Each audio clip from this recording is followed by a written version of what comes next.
عليكم ورحمة الله وبركاته. الحمد لله رب العالمين والعاقبة للمتقين، والصلاة والسلام على سيد الأنبياء والمرسلين وعلى آله الطاهرين وأصحابه الطيبين ومن تبعهم بإحسان أجمعين إلى يوم الدين. أما بعد، فقد قال الله تبارك وتعالى في القرآن المجيد والفرقان الحميد: أعوذ بالله من الشيطان الرجيم، بسم الله الرحمن الرحيم. ألا إن أولياء الله لا خوف عليهم ولا هم يحزنون الذين آمنوا وكانوا يتقون. صدق الله مولانا العظيم وبلغنا رسوله النبي الأمين الكريم. وقال تعالى في شأن عظمة حبيبه المصطفى: إن الله وملائكته يصلون على النبي يا أيها الذين آمنوا صلوا عليه وسلموا تسليما.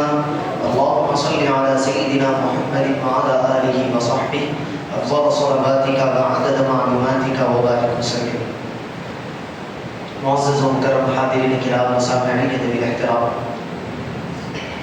جیسا کہ آپ ہم جانتے ہیں کہ یہ مہینہ ماہ ربیع الثانی، جسے ہم دکن میں 11ویں کے مہینے سے اس کو موسوم کرتے ہیں، یہ مہینہ بڑا بابرکت مہینہ ہے۔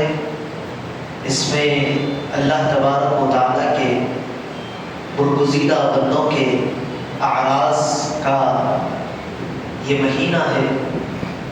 اللہ تبارک و تعالیٰ کی ایک عظیم المرتبہ بندہ قادر، جن کا نام نامی اسم گرامی عبد القادر جیلانی قدس اللہ سرہ العزیز ہے، ان کی یوم وفات اسی مہینے کی 11 تاریخ اور بعض اقوال کے مطابق 17 ربیع الثانی کو آپ کا یوم وصال ہوا۔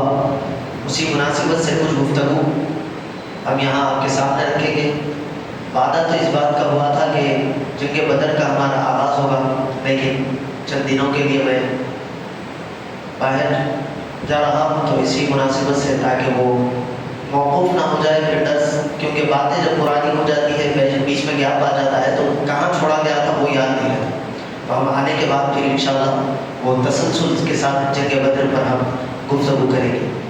ابھی میں نے خطبہ مسنونہ میں جس آیت مبارکہ کی تلاوت کا شرف حاصل کیا، اللہ تبارک و تعالیٰ اپنے کلام مقدس میں ارشاد فرماتے ہیں: الا ان اولیاء اللہ، بے شک جو اللہ کے دوست ہوتے ہیں، لا خوف علیہم، انہیں کوئی خوف اور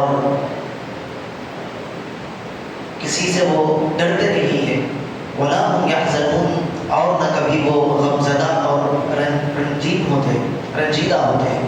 یہ اللہ تبارک و تعالیٰ نے اپنے دوستوں کی صفت یہاں ذکر فرمائی، اور وہ دوست کیسے ہوتے ہیں؟ الذین آمنوا وکانوا یتقون، وہ ایمان والے ہوتے ہیں اور اللہ سے خوب ڈرنے والے ہوتے ہیں۔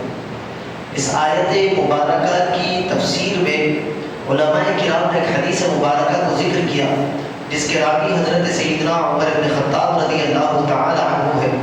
وہ فرماتے ہیں کہ رسول پاک علیہ الصلوۃ والسلام نے ارشاد فرمایا کہ بے شک اللہ تعالیٰ کے بندوں میں سے کچھ ایسے ہیں، نہ وہ انبیاء ہیں اور نہ شہداء، نہ وہ نبیوں کی فہرست میں ہیں نہ شہیدوں کی فہرست میں، کیونکہ اللہ کے نزدیک سب سے بلند مقام والے انبیاء کرام ہیں۔ ان کے بعد شہداء کا مقام اور مرتبہ ہے، جنہوں نے اللہ تبارک و تعالیٰ کی رضا کی خاطر اللہ تعالیٰ کے دین کی بقا کے لیے اپنی گردنوں کو کٹایا۔ ان کا مقام اور مرتبہ اللہ تعالیٰ نے سب سے بلند رکھا انبیاء کرام کے بعد۔ تو نہ وہ نبی ہوں گے نہ وہ شہداء ہوں گے، بروز قیامت اللہ تعالیٰ کے پاس ان کے مقام اور مرتبے کی وجہ سے انبیاء اور شہداء ان کی تعریف کریں گے کہ کیسا مقام اللہ تعالیٰ نے ان کو عطا فرمایا ہے کہ انبیاء اور شہداء رشک کرتے ہوئے ان کی تعریف کریں گے۔ ایک تو نبی کا مقام افضل و اعلیٰ، شہید جس نے اپنی جان کو اللہ کی بارگاہ میں نظر کیا، ایسے لوگ ان کی تعریف و توصیف کریں گے ان کا مقام اور مرتبہ دے کر۔ صحابہ کرام رضوان اللہ علیہم اجمعین نے عرض کی: یا رسول اللہ صلی اللہ علیہ وسلم، وہ کون لوگ ہوں گے؟ حضور پاک علیہ الصلوۃ والسلام نے ارشاد فرمایا کہ وہ لوگ محض اللہ کی رحمت و عنایت کی وجہ سے آپس میں ایک دوسرے سے محبت رکھتے ہوں گے، ان کے درمیان آپسی رشتہ داری نہیں ہوگی، ان کے درمیان کوئی مالی لین دین نہیں ہوگا، لیکن اس کے بعد وہ اللہ تبارک و تعالیٰ کے لیے آپس میں ایک دوسرے سے محبت رکھیں گے، لوگوں کے دکھوں کا مداوع کریں گے، ان کی ضروریات کو پورا کریں گے، ان کے دکھ درد کے ساتھی بنیں گے، ایسے لوگ ہوں گے۔ اور حبیب پاک علیہ الصلوۃ والسلام قسم اٹھا کر کہتے ہیں کہ بخدا اللہ تعالیٰ کی قسم، یقیناً ان کے چہرے حد درجے نورانی ہوں گے۔ اللہ تبارک و تعالیٰ ان کے چہروں کو بروز قیامت میدان محشر میں چمکنے والا بنا دے گا، اور فرماتے ہیں کہ وہ صرف ان کے چہرے چمکتے نہیں ہوں گے بلکہ اللہ تعالیٰ ان کے لیے نور کا منبر عطا فرمائے گا، وہ اس نور کے منبر پر جلوہ بار ہوں گے، اس نور کے منبر پر بیٹھے ہوں گے، اس مقام کو دیکھ کر، ان کے چہروں کو دیکھ کر انبیاء اور شہداء ان کی تعریف کریں گے۔ پھر اس کے بعد فرماتے ہیں کہ جب لوگ ڈر رہے ہوں گے، خوف کے عالم میں ہوں گے کہ ہمارا حساب و کتاب کیسا ہوگا، ہم کس طرح جواب دیں گے اللہ کی بارگاہ میں، اللہ کا سامنا کس طرح ہوگا، ان کے چہرے پر کوئی خوف نہیں ہوگا۔ جب لوگ غمزدہ ہوں گے، ان کے چہرے غمگین نہیں ہوں گے۔ اس کے بعد پھر حبیب پاک علیہ الصلوۃ والسلام نے اس آیت مبارکہ کی تلاوت فرمائی کہ الا ان اولیاء اللہ لا خوف علیہم ولا هم يحزنون، یقیناً یہ وہ اللہ کے دوست ہوں گے جو دنیا میں ایمان اور تقوی کے حساب رکھ کر اللہ تبارک و تعالیٰ کو بنائیں گے، اللہ تعالیٰ ان کے لیے نہ کوئی خوف رکھے گا میدان محشر میں، نہ وہ غمزدہ ہوں گے، اور ان کے چہرے چمکتے ہوں گے، ان کے لیے نورانی ممبر پیش کیے جائیں۔ بہت ساری روایات اولیاء کرام رضوان اللہ علیہ مجمعین کی عظمتوں کو بتانے کے لیے بے شمار ذکر قرآن مجید میں اللہ تعالیٰ نے اپنے اولیاء کا ذکر فرمایا کہ اللہ کے جو دوست ہوتے ہیں وہ لوگوں کو گمراہی اور ضلالت اندھیرے سے نکال کر اجالے کی طرف، نور کی طرف لے کر جاتے ہیں۔ بے شمار مقامات پر اللہ تعالیٰ نے اولیاء کے صفات بیان فرمایا، الذین قالوا ربنا اللہ ثم استقاموا تتنزل علیہم الملائکہ، میرے وہ بندے جو کہتے ہیں کہ اللہ ایک ہے اور اس پر ثابت قدمی کے ساتھ، استقامت کے ساتھ کھڑے ہو جاتے ہیں، ڈٹے رہتے ہیں، تتنزل علیہم الملائکہ، ان کے پاس اللہ کے فرشتوں کا نزول ہوتا ہے، وہ آ کے پھر بشارت دیتے ہیں کہ تم غمزدہ نہ ہو، خوف نہ کھاؤ، تمہارے لیے اللہ تعالیٰ نے جنت کو کی بشارت رکھی ہے، جنت کو تمہارا مقدر بنا دیا گیا ہے۔ اللہ تعالیٰ کے اخبار اور اللہ تعالیٰ کی رحمتیں ان پر ہر لمحہ دنیا میں نازل ہوتی رہتی ہیں، صرف انہیں پر نازل نہیں ہوتی بلکہ جو ان کا نام لیتے ہیں، جو ان کا ذکر کرتے ہیں، اللہ تعالیٰ انہیں بھی ان رحمتوں برکتوں سے سرفراز فرماتا ہے۔ حبیب پاک علیہ الصلوۃ والسلام ارشاد فرماتے ہیں کہ ذکر الانبیاء عبادت، انبیاء کرام کا ذکر کرنا، ان کے قصے پڑھنا، ان کے واقعات کو سنانا، اللہ تعالیٰ وہ تمہارا وقت عبادت میں لکھ دیتا ہے، گویا کہ تم عبادت کر رہے ہو۔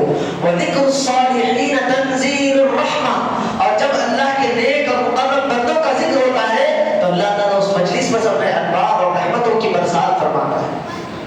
اور ایک جگہ آتا ہے وذکر الصالحین کفارۃ الذنوب، اور جب اللہ کے نیک اور مقرب بندوں کا ذکر ہوتا ہے تو وہ تو بخشے بخشائے ہوئے ہیں، لیکن جو بندے گناہ گار اس کا ذکر کرتے ہیں اللہ تعالیٰ ان کے گناہوں کو بھی معاف فرما دیتا ہے۔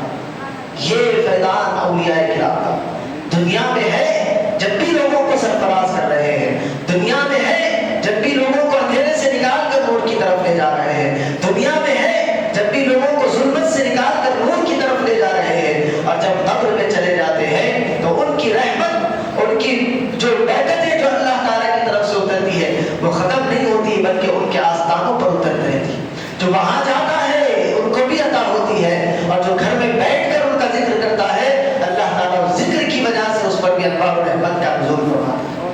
یہ مقام اللہ تعالیٰ کے نیک اور مقرب بندوں کا ہے، انہی مقربین بارگاہ خدا بندی، ان عظمت والے بندوں میں جن کو سب سے بڑا مقام اللہ تعالیٰ نے عطا فرمایا ہے وہ سیدنا غوث اعظم عبد القادر جیلانی رضی اللہ تعالیٰ عنہ ہے۔ کیا مقام آپ کا، اللہ تعالیٰ نے آپ کو مادر ذات نہیں بنایا، ماں کے پیٹ سے آپ کی ولادت کے چند سے شروع ہو گئے، جب پیدا ہوئے تو رمضان کا مہینے کا آغاز ہوا، 29 شعبان کی رات میں آپ کی ولادت ہوئی، اور یکم رمضان دوسرا دن، جبھی سے آپ نے روزوں کا آغاز کر دیا۔ عرب کے اندر یہ مشہور ہو گیا کہ یہ سید گھرانے میں ایک ایسا بچہ پیدا ہوا ہے کہ نہ رمضان کے دنوں میں دن بھر کوئی چیز کو نوش نہیں کرتا. جب دودھ پلایا جاتا ہے آپ دودھ نہیں پیتے. جب افطار کا وقت ہو جاتا ہے, نماز مغرب کا وقت ہو جاتا ہے, اس کے بعد آپ کو دودھ پیش کیا جاتا ہے تو آپ اس کو پیتے ہیں. ابھی پیدائش کے وقت سے ہی حضرت غوث اعظم رضی اللہ تعالیٰ عنہ اپنی ولایت کا اعلان کر رہے ہیں اور اپنے مقام اور مرتبے کا اظہار کر رہے ہیں, اپنی کراماتوں کا ظہور کر رہے ہیں. ابھی پیدا ہوئے ہیں. یہ کب ہوتا ہے؟ جب والدین نیک اور صالح ہوتے ہیں. آپ کے والد مبارک حضرت سیدنا ابو صالح موسیٰ جنگی دوست رحمۃ اللہ کتنے متقی اور پرہیزگار, اور آپ کی والدہ حضرت ام الخیر فاطمہ ثانی رضی اللہ عنہا کیسی متقیہ. ایک مرتبہ آپ کے والد روایت میں آتا ہے کہ رمضان کا مہینہ تھا, جنگل میں سفر کر رہے تھے, افطار کا وقت ہوا, کوئی چیز کھانے کے لیے میسر نہیں ہے, صبح سے روزہ ہے, سفر کے عالم میں ہے. ایک نہر کے قریب بیٹھ گئے, دیکھا کہ نہر سے بہتا ہوا ایک سیب گزر رہا ہے. وقت افطار تھا, آپ نے اس سیب کو لیا, تناول کر لیا. جیسے ہی ایک لقمہ کھایا وہ حلق سے اترا, یہ خیال آیا کہ میں نے یہ سیب تو اٹھا لیا, یہ کس کی ملکیت ہے مجھے پتا نہیں. کیوں؟ کیونکہ اللہ کے جو اولیاء ہوتے ہیں, علماء کرام نے, صوفیاء کرام نے لکھا کہ جو انوار اور رحمت اللہ کی اترتے رہتی ہے, اگر کوئی سنت یا مستحب عمل بھی ان کی زندگی سے چھوٹ جاتا ہے تو وہ انوار و تجلیات اللہ کے اوپر روک دی جاتی ہے. ان کو محسوس ہو جاتا ہے کہ کہیں نہ کہیں کوئی گڑبڑ ہو گئی ہے, اور فوری اللہ کی بارگاہ میں رجوع کرتے ہیں, توبہ و استغفار کرتے ہیں. اللہ تعالیٰ کو عفو درگزر فرماتا ہے, پھر ان کی اس کی رحمتوں کا نزول ہوتا ہے. حضرت ابو صالح موسیٰ جنگی دوست رحمۃ اللہ علیہ پیران پیر کے والد گرامی یہ محسوس کیے کہ کوئی نہ کوئی غلط عمل ہو گیا ہے, کیسے کس کا تھا مجھے پتا نہیں, میں بھوک کے عالم میں اٹھا کر کھا لیا. اب واپس نہر کا جو ڈائریکشن یہ ہے تو اس ڈائریکشن پر آپ جانے لگے. پانی اس طرف سے آ رہا ہے, ڈھونڈتے ڈھونڈتے کئی دور تک آپ چلے گئے. ایک مقام پر دیکھا کہ ایک باغ ہے, اس باغ میں سے اس کی باؤنڈری کے باہر تک وہ جھاڑ نکلا ہوا ہے سیب کا, اور اس پر بہت سارے سیب لگے ہوئے ہیں. ہوا چلتی ہے تو خدشہ ہے کہ یہاں سے گر کر سیب بہتا ہوا ہے. آپ اس باغ میں گئے, وہاں کے مالی سے پوچھا کہ یہ باغ کے مالک کون ہے. وہ بھی ایک اللہ کے ولی تھے, بزرگ تھے, حضرت غالباً عبداللہ سوعی رضی اللہ عنہ غالباً نام ہے. وہ بزرگ کے پاس حضرت ابو صالح موسیٰ جنگی دوست رحمۃ اللہ علیہ پہنچ کر کہتے ہیں کہ ایک مجھ سے خطا ہو گئی ہے, اگر آپ اس کو معاف کریں تو میں آپ کا شکر مند رہوں گا. وہ پوچھتے ہیں کہ کیا خطا ہو. وہ دیکھ رہے تھے کہ دل کی کیفیات کو. حضرت پیران پیر کے والد فرماتے ہیں کہ آپ کے باغ سے ایک بہتا ہوا سیب فلاں مقام تک پہنچا, میں بھوک کے عالم میں تھا, افطار کے لیے میں نے اٹھایا اور تناول کر لیا. اس کے بعد مجھے محسوس ہوا کہ میں نے کسی اور کا مال کھایا ہے. اب ہو سکتا ہے کہ یہ آپ کے باغ کا درخت کا پھل ہو, آپ اس کی معافی دیں, یا اگر آپ کچھ اس کا معاوضہ لینا چاہتے ہیں تو میں اس کی قیمت دینے کے لیے تیار ہوں. وہ کہتے ہیں کہ قیمت سے کام نہیں چلے گا, تمہیں میری 2 شرطیں پوری کرنی ہوگی. حضرت ابو صالح فرماتے ہیں کہ ٹھیک ہے, مجھے منظور ہے. شرطیں بھی سنی نہیں, منظوری کر لی. پھر آپ نے فرمایا کہ اس ایک سیب کے بدلے میں تمہیں 10 سال تک میرے باغ میں کام کرنا پڑے گا, میرے درختوں کو پانی دینا پڑے گا, ان کے درختوں پر لگے ہوئے پھلوں کو توڑنا پڑے گا, 10 سال تک مالی کا کام کرنا پڑے گا. حضرت ابو صالح فرماتے ہیں کہ ٹھیک ہے, 10 سال تک کس کے لیے؟ صرف ایک سیب کے بدلے میں. اور ہم پیران پیر کے ماننے والے ہزاروں روپئے لوگوں کے ڈبا دینا, کھا جانا اور ڈکار بھی نہ لینا, جو ہمارے پاس محاورہ مشہور ہے, اس کے بعد قرضہ لے کر بھول جانا, یہ ساری چیزیں ہمارے اندر موجود. لوگوں کے مال کو اپنا سمجھ کر ہڑپ دینا, غاصب ہو جانا, ظلم کرتے ہوئے چھین لینا, یہ ساری چیزیں ہمارے اندر آج موجود ہیں. لیکن ہم جس پیران پیر کے ماننے والے ہیں ان کی بھی سیرت تو ہمیں پڑھنی چاہیے. ان کے والد فرماتے ہیں ٹھیک ہے, 10 سال میں کام کرنے کے لیے تیار. 10 سال کا عرصہ گزرا, 10 سال جب مکمل ہوئے, آپ آئے, آ کر عرض کرنے لگے کہ جو آپ نے مدت بتائی تھی وہ مکمل ہو گئی, اب میں اجازت چاہتا ہوں. تو آپ کے جو سسر تھے وہ فرمانے لگے کہ میں نے 2 شرطیں بتائی ہیں, ابھی تو ایک شرط مکمل ہوئی, دوسری ابھی باقی ہے. وہ فرمانے لگے کہ ٹھیک ہے, دوسری شرط بتائے, میں اس کو بھی تکمیل کرنے کے لیے تیار ہوں. اس سے غلطی ہوئی ہے، اس غلطی کی تلافی کے لیے کروں گا۔ انہوں نے کہا کہ میری ایک بیٹی ہے، اس سے تم کو شادی کرنا پڑے گا، لیکن اس کے اندر 5 عیب ہیں، 5 عیوب کیا ہیں۔ پہلا ہے کہ وہ اندھی ہے، وہ دیکھ نہیں سکتی، وہ بہری ہے، وہ سن نہیں سکتی، وہ گونگی ہے، وہ کلام نہیں کر سکتی، وہ لونجی ہے، ہاتھ سے کوئی چیز کا کام نہیں کر سکتی، وہ لکڑی ہے، وہ پیروں کا استعمال نہیں کر سکتی۔ اب آپ کے پاس موقع تھا کہ آپ کہہ سکتے تھے کہ بھائی اتنے 10 سال ایک سیب کی قیمت میں نے ادا کر دی ہے، اب یہ تو مجھ سے نہ ہوگا، لیکن وہ دیکھ رہے تھے کہ جو اللہ تعالیٰ کے انوار و برکات ہے، جو آنے والی نسل مجھ سے تیار ہونے والی ہے، ان کے ذریعے انہوں نے کہا کہ ٹھیک ہے، اس کے معاوضے میں مجھے تیار ہے۔ سارا معاملہ طے ہوا، نکاح ہوا۔ اب آپ حجرے عروسی میں گئے، دلہن کے کمرے میں داخل ہوئے تو کیا دیکھتے ہیں کہ خوبصورت شہزادی بیٹھی ہوئی ہے۔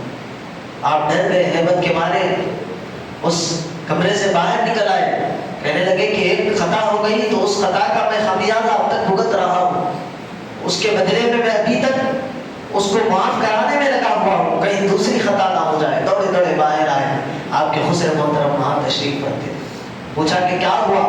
انہوں نے کہا کہ آپ نے آپ کی لڑکی میں 5 عیب بتائے تھے، لیکن وہاں تو صحیح سال خوبصورت لڑکی بیٹھی ہوئی ہے۔ تو آپ فرماتے ہیں کہ میں نے جو عیب بتایا وہ اس کے اندر ہے، وہ اس طرح ہے کہ میں نے کہا وہ اندھی ہے تو آج تک اس کی نظر کسی غیر محرم پر نہیں پڑی، وہ گونگی ہے تو آج تک اس نے کسی غیر محرم سے کلام نہ کیا، نہ کوئی بد کلامی اس کی زبان سے ہوئی۔ وہ لڑکی جو ہے اندھی ہے، بہری ہے، بہری سے مطلب آج تک اس نے کوئی غیر محرم کی آواز کو نہیں سنا، اور وہ لونجی ہے تو اس کا آج تک کوئی ایسا کام اس کے ہاتھ سے نہ ہوا جو اللہ کی رضا کے خلاف ہو، اور وہ لکڑی ہے، میں نے اس لیے کہا کہ اس کا قدم کبھی اللہ کی ناراضگی کی طرف نہیں گیا۔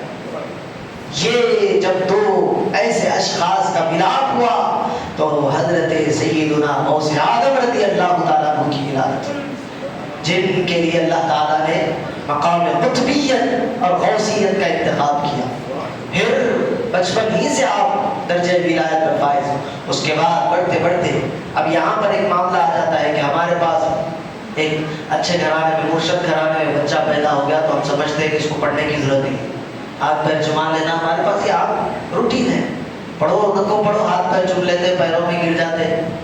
حضرت غوث اعظم رضی اللہ تعالیٰ بچپن ہی میں آپ نے حفظ کیا، پھر اس کے بعد آپ نے جتنے علوم اپنے گاؤں میں، اپنے شہر میں رہ کر سیکھ سکتے تھے سیکھے۔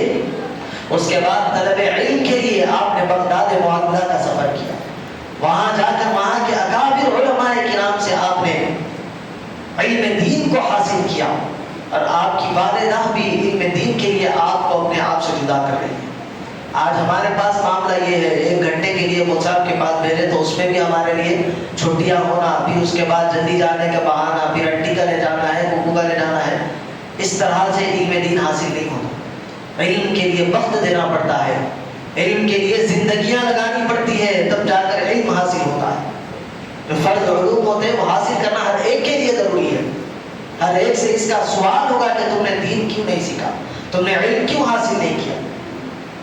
آپ کے پاس بھی وقت ہے تو علم دین کے لیے نکالیں، اپنے بچوں کو تیار کریں تاکہ ہماری آنے والی نسلیں ان کا دین محفوظ ہو، ان کا ایمان محفوظ ہو، وہ اسلام پر قائم اور دائم رہے۔ کیا آج کے حالات آپ کے سامنے نہیں ہیں کہ ہماری لڑکیاں غیر مسلموں کے ساتھ جا رہی ہیں، ہمارے لڑکوں کو دین کا پتہ نہیں ہے، وہ دین کے نام پر ایسے کام کر رہے ہیں جس کے کرنے پر اللہ تعالیٰ کی طرف سے وبال اور عقاب نازل ہو سکتا ہے۔ یہ ہم محسوس نہیں کر رہے، ہماری زندگی گزر رہی ہے، لیکن حضرت غوث پاک رضی اللہ تعالیٰ عنہ اپنے بارے میں فرماتے ہیں کہ درست العلم حتی صرت قطبا، میں اتنا علم حاصل کیا، اتنا جب تک علم حاصل کرتے رہا کہ جب تک کہ اللہ تعالیٰ نے مقام قطبیت پر مجھ کو فائز نہ فرما دیا۔ جب تک کہ غوث جو اولیاء کرام میں ایک بڑا درجہ ہوتا ہے جس کو قطب کہتے ہیں، جس سے اللہ تعالیٰ بڑے کام لیتا ہے، اس درجے پر پہنچنے تک میں علم حاصل کرتے رہا۔